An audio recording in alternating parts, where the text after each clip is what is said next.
नाज़रीन, ख़बर 4 टीह में ख़बरुनि जो सिलसिलो जारी आहे। हींअर ख़बर शामिल कंदासीं शहदादपुर मां।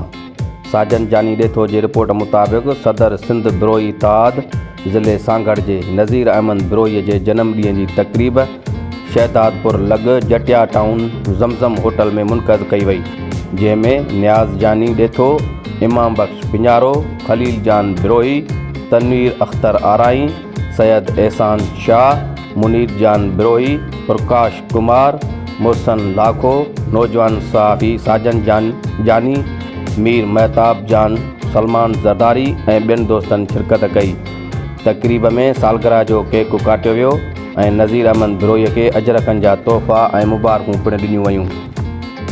और रेड सेल्स में बेपनाह इजाफा करे, प्लस दे आपको रोजाना के जरूरी विटामिन्स और मिनरल्स। रोजाना इस्तेमाल दे आपको भरपूर ताकत और तवानाई का एहसास। फौलादी जिगर अपनाएं और अपनी जिंदगी को सेहतमंद बनाएं। जिगर का जिगरी दोस्त फौलादी जिगर, अब हर दिन ताकत और चुस्ती से भरा। हर अच्छे मेडिकल और होम्योपैथिक स्टोर पर दस्तयाब है।